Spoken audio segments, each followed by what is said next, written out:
Welcome, everybody, to the Confident ROI, the only show dedicated to helping you find the right tool to improve your company, whether you own it, lead it, just work in it. With your host, doing his first show here today, Alex Vorobieff. Did I say that correctly? You bet. Yep. All right. Close enough? You know, we were talking off air here about how Alex and I both share one thing. We both tried improv many years ago. And I said, this is like improv. It's all about yes and. It's not yes but. It's not yes no. This whole show is about yes and tell me more. So I want you to start by telling me who you are and why the name Confident ROI. Well, I'm Alex Vorobieff, and I'm a business consultant, and I spent over 2 decades cleaning up companies from their financial standpoint as a cleanup CFO and CPA. And I found that the numbers were just a symptom. There was always something deeper within the organization that was causing those financial issues. And over time, I could always get the numbers cleaned up, and I equated it to cleaning up the backyard. And once you cut back the trees that are overgrown and mowed the lawn and got it straightened up, inevitably it'd grow back. And it was because of that deeper symptom. And I would work with companies to help them find what was really the problem. And there's so many great business concepts out there, so many ideas, so many books. They're nonstop. They are. And so where do you start? What works? What doesn't work? And when I would suggest this to my clients or when I was running a company, how do I know this is going to work? Usually you got a system or a concept, you're hearing it from the purveyor. But what if you could hear stories from actual business leaders talking about, hey, I tried this concept and it worked. It was great. Or, hey, it didn't work. I really wish I would have known this. If I only would have known this before we spent $75,000 and hundreds of hours, how differently it could have turned out. And so that's what we want to do, is share those stories so that you, the listeners, can confidently pick the next thing to advance your company and have a better chance of getting that return on investment and your time and energy. So learning from the experiences of others here. You don't have to just experiment yourself. Maybe there's somebody else that's tried this before and can tell you good or bad, whether it works or not. Absolutely. A lot of the concepts out there to improve businesses, they're slightly different than another one. And so just hearing how other people went about it, there's not enough. A lot of times there's sequence is not taken into account. Which way to improve your business, what order.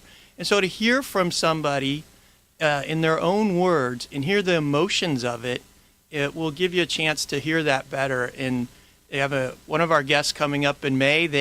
They were implementing a lot of business concepts after they finished an acquisition. They built out their building. The credit line was almost maxed out. And they had to figure out what to focus on, what would help them make it work. And that's what we're going to share with people. So that's why the show exists, and there's the title, Confident ROI. Maybe if you hear some of these real-life stories, you'll be a little more confident that you can get your own return on investment for trying some of these strategies out here. So give us some examples. Do you give us the types of stories or the types of strategies that you've come across that you're going to share with us here? Sure. One of the articles, actually the podcast came from the fact that I'm releasing a magazine called Confident ROI, which is doing the same thing. And as I interviewed people and I listened to their stories, there was just more stuff than I could convey. And especially conveying the emotion when people were going through a challenging thing.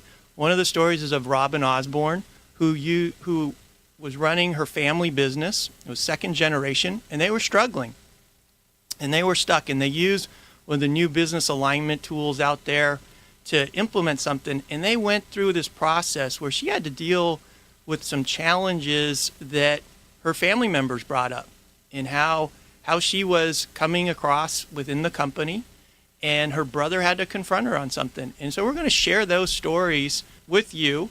They're also in the magazine, but you're going to hear it, and you're going to hear it in their voice. Because what I always found when I was interviewing people for the magazine and the book I wrote was always the emotion. And that's tough to convey, but sound waves can can convey that better than words can from someone else listening. I just read a report that said, of course, I'm biased. I believe in radio and podcasts that get created out of this, but that podcasts get absorbed, audio gets absorbed differently into your brain, in that you're not being distracted by shiny moving objects or what's written on the page there. You absorb it differently. It goes to a different part of you. It's not an emotional reaction as much as it is an intellectual reaction.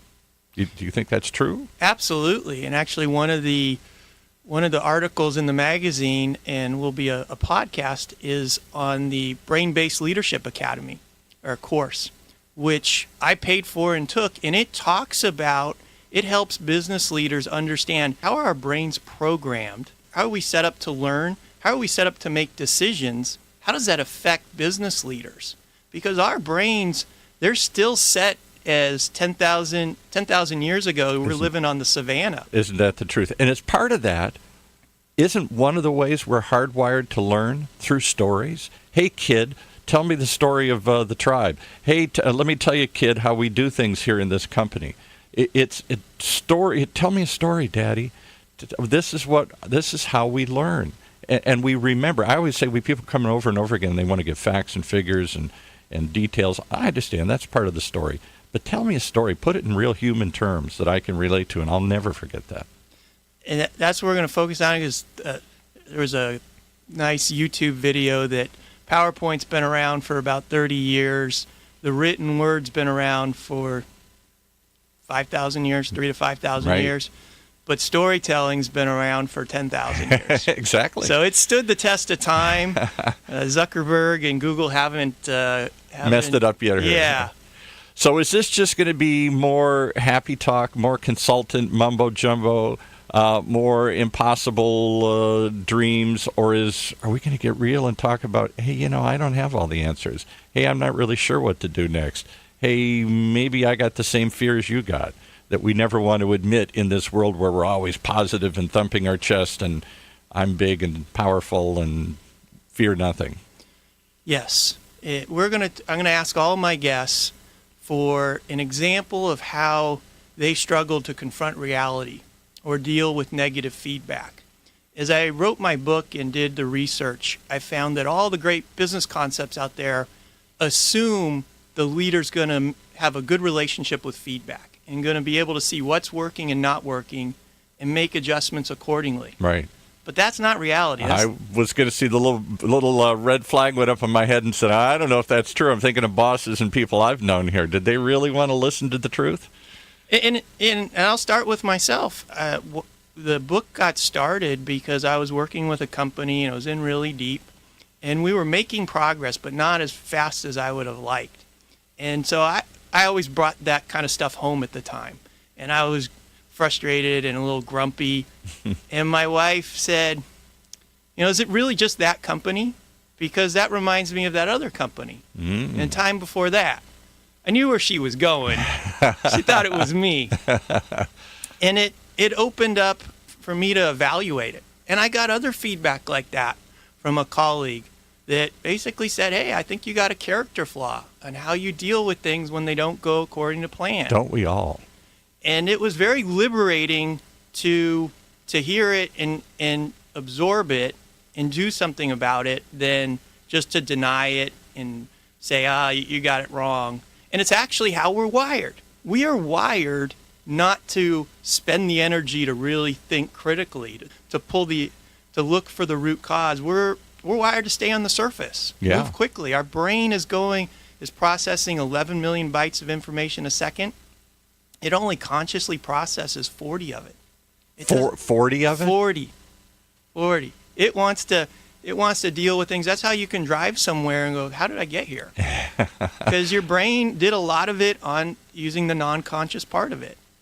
So again, I'll go back to what we started with. It's the difference between yes, but, which is what I hear all day long, politics, baseball, every business meeting I've ever been to. Why didn't we make our numbers? Why didn't this? The minute somebody starts coming at you, you immediately say yes, but, and I got 1,000 reasons why, as opposed to hearing what they're saying, yes, and maybe you're wrong, yes, and maybe I'll do something about it here. It's a whole different approach to life here. Well, yes, and what is really the root cause? Yeah, right. It's exactly. easy to stay on the surface and blame, deny, judge. Or just to roll over and say, okay, I screwed up, move on. Yeah. But to go down that deeper path to find out and to talk with our guests, okay, you tried this. Did it work? Or, oh, man, that didn't work. And people want to share as well. Hey, I went through this painful experience, but you don't have to. I really wish I would have done this before this. Or if I didn't want to deal with reality, I don't need to hire a new consultant. I don't need to get people in a lot of meetings until I'm ready to confront reality as the leader.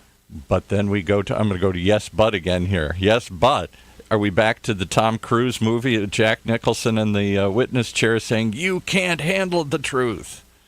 I sometimes wonder if we really want to know the truth or can handle the truth. Well, about ourselves. There's a reason why that meme is survived and is still very popular. It People resonates, know. yeah. It's 30 years. I think it's. It's got to be, 20, 30 years old or something. It's one of the most famous movie lines recently here. You can't handle the truth. But this is where the show also is not just for the owner or leader of the company. People work in it because there are people leading companies that don't want to deal with the truth.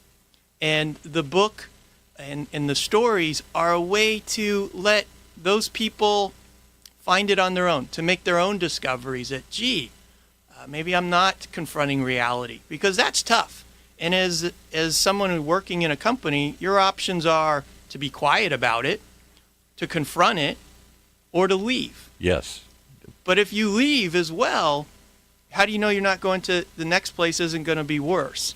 We're going to talk about topics that you can identify a dysfunctional company before you go into it. Oh, boy, wouldn't that be nice? Get some stories beforehand so that it's tough to leave a job. And to hear what type of questions you can ask, that question of, hey, do you have any questions for us when you're going through an interview? Yeah, we got some real good questions to ask. All right, well, we got one question to ask. Can you stick around for a minute because we got to take a quick break, and I want to find out more about who you are and why people should listen to you and your stories here. Well, what do you know that I don't know? So hang around. We'll be right back after this word from one of our sponsors. Imagine what it would feel like to lose everything. Your job, your home, your family, your dignity. This has happened to thousands of the men, women, veterans, and young adults we serve at Working Wardrobes. What do we do to help? We provide career development services, life skills workshops, job skills training. We provide the perfect interview outfit, and we get clients placed in jobs. Call Working Wardrobes, 714-210-2460. Donate, volunteer, invest, hire. Do you want a free analysis of your inbound marketing? Do you want it in 30 seconds or less? Then check out Marketing Grader, the free marketing tool from HubSpot. It's simple. Just go to marketinggrader.com, enter the URL that you want to analyze, and Marketing Grader will instantly give you a detailed report grading your lead generation, mobile marketing, social media, competitive benchmarking, and more. It's simple, it's powerful, and it's free. marketinggrader.com. All right, we're back with Alex Vorobieff. I have to say that very quickly so I don't cover up the fact that I may not be able to spell your name, just so people, if they want to Google it right now, everybody's asking, how do we spell that name? Sure. V as in Victor, O-R-O. B as in boy, I-E-F-F. Two F's. That's what always throws me off. Just like it sounds. Vorobieff. All right, so where do you come from? Where do you hail from? And why should anybody look to you as the great, not just for your own advice, but the collector of stories? What makes you such a good collector of stories here? I found it was the best way to convey to others different options. When I was cleaning up companies on the financial standpoint, and then we had that cleaned up, okay, how do we really get this company going? There's still something missing. I found that hearing stories on how other companies did that really opened the door. And so it's finding, you can talk in a digital manner and consultant mumbo jumbo Oh, about, you need to do this and you need to do this and then you need to do that. The three processes, the three implementation plan A, subchapter B of, Yeah, and for a high nuclear engineer company, maybe that's really going to work because they're that linear. But how do you connect and resonate with people like, that's how we can get people coordinating their efforts and getting it. There's just this assumption that people can get it. But it's what I saw, for me, I had this moment, it was actually when my wife confronted me about my bringing my frustrations home. We were at Disneyland. wow, the happiest place on earth. Yeah, ironically, and I wasn't. It was Saturday morning. I was in a bad mood. And she said, well, and I had a cup of coffee. She goes, why don't we, my daughter and her go on a ride and you finish your coffee. So I was sitting out there and I was watching the canoe ride. I could see the Tom Sawyer's Island, and the Disney guide was paddling really hard, and they're pulling away from the dock. And people, they just got on the boat, the Disney guests. Some were paddling, some weren't doing anything, and some of the kids were kind of counterproductive. Yeah, right. And someone in the back from Disney was guiding. And I'm like, boy, that reminds me of some of the companies I deal with in terms People of paddling in the wrong direction, somebody fighting it, somebody just riding along, somebody trying to take control, all these things. Yeah, and the leader having to compensate for it. And then all of a sudden, it stopped. The leader got it off to the side. He turned around. He raised his paddle, said, this is your fun stick. And he showed him how to hold it. You put your hand here, hand there, put it forward, pull it back. And he goes, because there's 3 rules. If you don't row, we don't go. And he made them say it, and they got it. Right. He said, hey, don't splash. The water used to be blue, but it's not anymore. People don't like it. And then don't stand up. Only a fool stands up in a canoe. But luckily, I'm a trained fool. And he told him some other rules like, hey, we're going to try to paddle together. We're going to sing some songs. We're going to get out of order. Here's what we're going to do to get back in order. Because if we work together, this should be about 10 minutes and easy for you.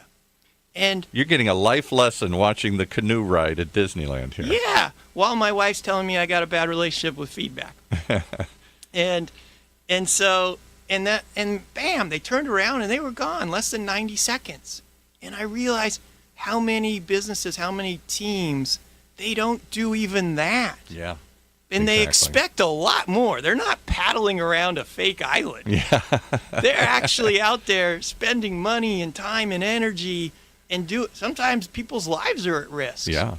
And how do you get people on the same page in doing that?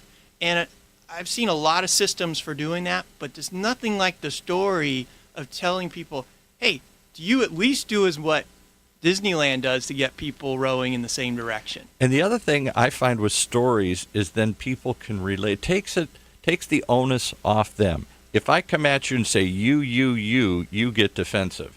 But if I say, let me tell you about somebody else, let me tell you about another story, suddenly I'm not focused on you, I'm focused on the problem. And suddenly the pressure's off, and maybe you can relate to it a little better. Yeah, I've felt that way. Yeah, I guess that is me. You start to get people buying into this whole thing. Well, the brain learns better from its own discoveries and seeing something else. And our brain wants to avoid pain as well. And so it's much better to see someone else in pain and try to avoid that. Hey, I can learn something to avoid it. And yeah, that sucks to be you, but thanks for telling me what I can do so we don't have to go through that same thing. And yet as parents, don't we always get frustrated? Why can't you learn from my experience? No, so many times they have to go out and learn on their own here and flop and fail before they can figure it out. And I always say, why can't we collectively learn? Why do we have to repeat the same mistakes generation after generation here? Maybe we're just not telling the right stories there. Well, but the ironic thing is at the same time we're saying that to our kids, we're going, geez, that's why my parents kept telling me that. I hate to admit it, but that's true. I can't wait till my daughter, that moment she goes, when she says burning daylight, we're burning daylight to her kids, and she understands, like, oh. I can't believe I'm saying that. I fought that my whole life, and here I am. There's some truth to it. Well, there's a lot of truth in stories, that's for sure, and it's certainly a way to get people to understand a problem and relate to it and to start to remember it and picture it in a different way. As you said, it's the way our brain is wired. So how do you think the audience can use these stories as a resource? What is it that they can take away from these shows? Is it just entertaining, or is it a learning experience too? Starts with entertainment, and then it's learning. And obviously, listening to them as they come out is great. But when you hear, and you got a business concept you want to put into your business, be it hiring or strategy or how to improve customer service, check out if we've covered those concepts on the show, and we'll have transcripts, and you can go and find stories, actual stories, and you can go and find those people and talk to them. You can go to the Confident ROI website and click on the Hey Vorobieff button and say, hey, I want to know about this concept. I just heard a presentation about it, but I want to hear from people their real experiences with this. I've heard the marketing pitch. It might be great, but how can I find something else? That's what my struggle was when I tried to recommend concepts to my clients to use, is I had no objective insight into these things. I could only get referrals from people who were implementers. Right, exactly. And so this way, hey, let's get a different angle. Let's get an unvarnished one and see what works and doesn't work. Well, we're all looking for real. We're all looking for genuine, authentic. So I'm looking for real, genuine, authentic stories, warts and all. Maybe that didn't work. Maybe they didn't have the answer. Or maybe it worked beyond their wildest expectations and had all sorts of other unforeseen consequences. People love stories, and I look forward to hearing the stories that you're going to share with us here in this show. And this podcast promises to be 37% more authentic than any other podcast. 37%. 37. That's not a fake number. That's a real number. And it's a prime number. So. That's true. Wow. We're going to get mathematical on this whole thing. I got to go look up prime number. Let's see. It's not divisible by anything but than itself. Okay. All right. I got that. All right. All right. Well, tell us again how they find you and Confident ROI. They can go to confidentroi.com, and it'll take you to my website, alexvorobieff.com, and you can subscribe to the show. You can also subscribe to the Confident ROI magazine. It's coming out in May. You can get the digital version as well as the print version. Wow. There is a print version? There is a print version. People like to touch things in their hand. They sure do. There's a tactile revolution going on now. And so if you like want that term. If you want a copy of the magazine, please go to the site and click there, as well as you can connect with me for more information. Well, these are stories you can hold on to, and I hope share. As I think one of the powers of stories too that doesn't get discussed very often isn't just the immediate learning one-to-one. It's the passing it on. That's what creates the culture. That's what creates the tradition. That's what creates the lasting impact of these things as one person shares them with another here. And I hope people will do that and share with us how these stories affected them, or share their stories as well. And I want to hear their stories as well. If you got a story to share, click on the Hey Vorobieff button, and we'll also have the ability to call in, and you can leave your comments on systems and concepts, and we'll incorporate them. Okay, very good. All right, well, we look forward to more and to becoming confident that these stories will lead to a real ROI, a change in our lives here, and a positive impact for all of us. Thanks so much, Alex, for coming in, and we look forward to each and every week hearing more stories. Thank you.